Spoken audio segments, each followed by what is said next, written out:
You're watching Truth versus Hype.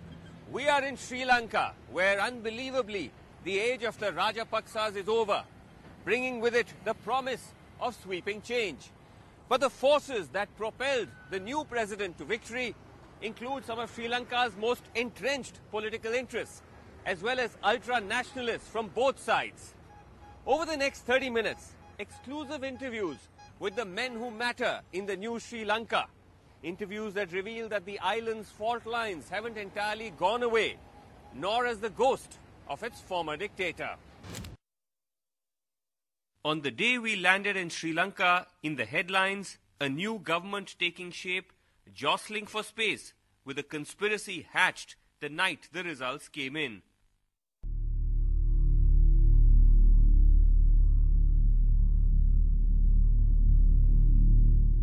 He unnecessarily moved 2,000 army troops to Colombo. When? 3 days before the election. I see. So election night he had deployed them in 2 circles within Colombo premises. I see. Yes. This is very the second significant. circle included even the election commissioner's office. And this is unusual. This is not standard security for elections. This has never happened before. No, because if there is additional the military security required, the police inspector general will have to request for it, but it had not been the case. The election commissioner will have to make a request to the inspector general of police. It was not the case. So the last president, Mahinda Rajapaksa, and the defense secretary, together with some service chiefs, they did it on their own. I see. And is there without a proper requirement, without any justification, without any request from the police or the election commissioner, we came to know that there was something suspicious. Right. And we will look into that and find out more details in future.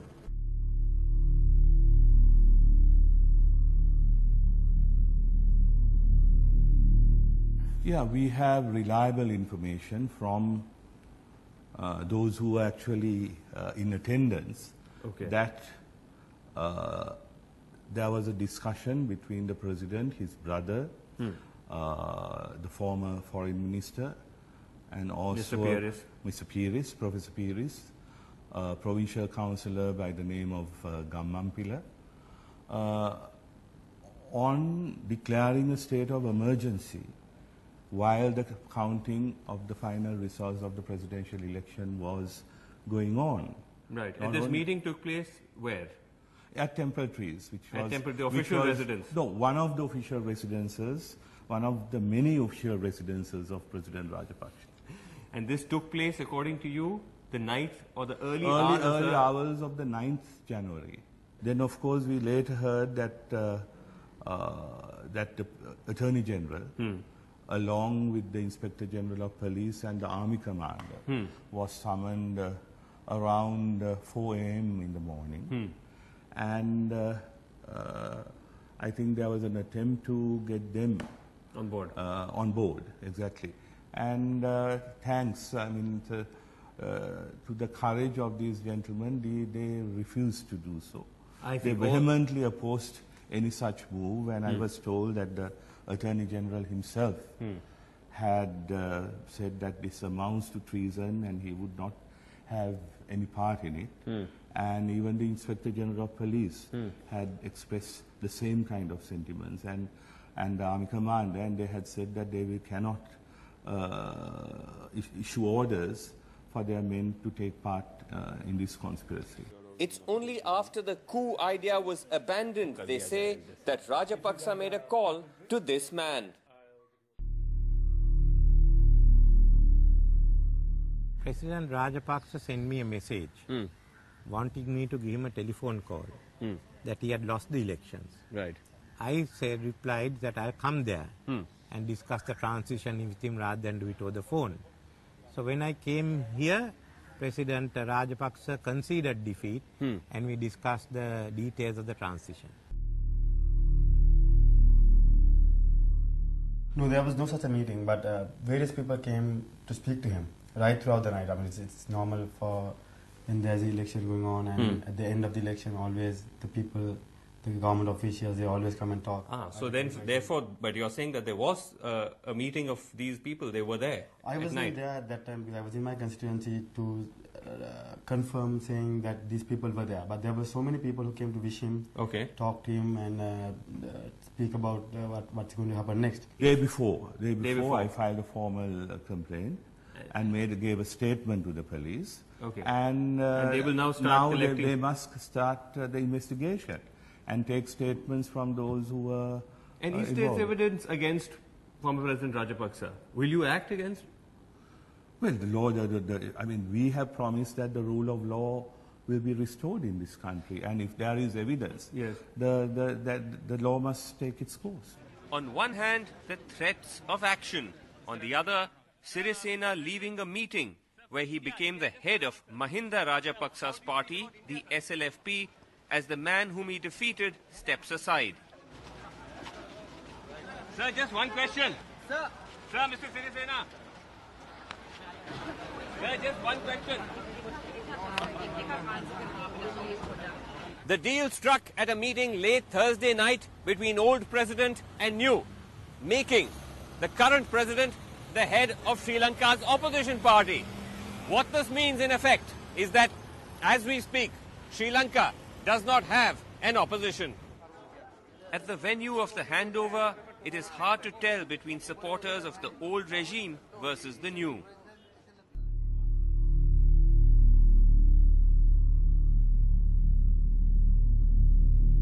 What role will Mr. Rajapaksa play in Sri Lanka's politics?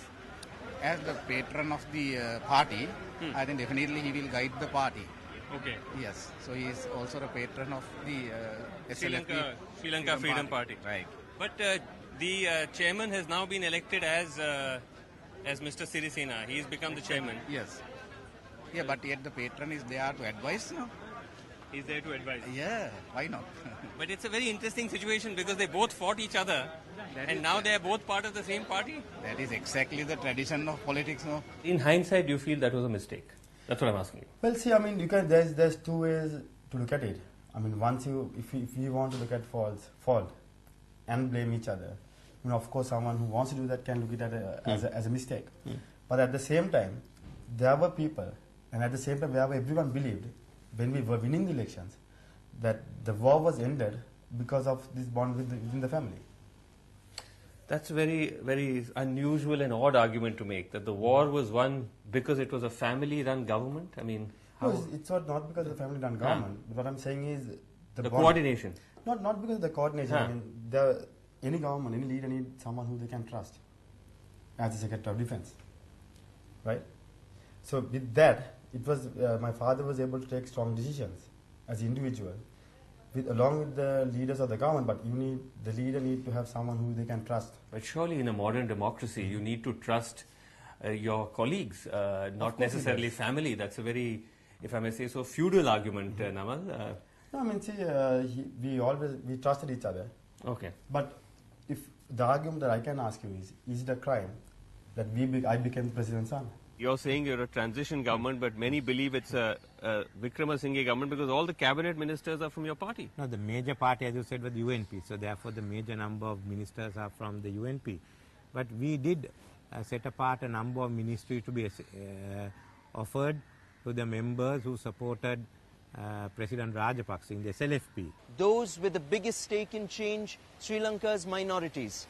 With 70 to 80% of Tamil votes going to President Sirisena, the scales had been tipped in a very closely fought election. One of the reasons credited for President Sirisena's victory was the fact that the coalition of Tamil parties known as the TNA came out and endorsed him at the very last minute, leading to an overwhelming vote for him in the Tamil areas of the north and east of Sri Lanka. But are you convinced that that is going to result in his finally being able to meet the demands of the Tamil population of Sri Lanka, which is concrete greater autonomy? We have discussed it with the President after the election. Yes. Other political leaders in the alliance are aware of the Tamil position. What did he say? What did the President say when you spoke to him? I think he'll be positive. I'm not saying that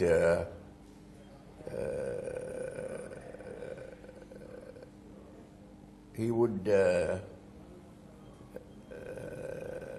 do everything possible, and that I'm confident that he'll come up with a excellent scheme of devolution or whatever. What does that mean in real terms? So we would want something such more credible. So you're talking, then you are talking which about... which would give us power in the areas of our competence. Which is? Like what? Division of subjection functions. Right. Between the centre and the provinces in a manner that will enable the provinces to have an adequate measure of self-rule in regard to matters of economic concern, social concern, cultural concern, security, political police concern. So police powers, land powers, all that. Of course, yes, of course, yes.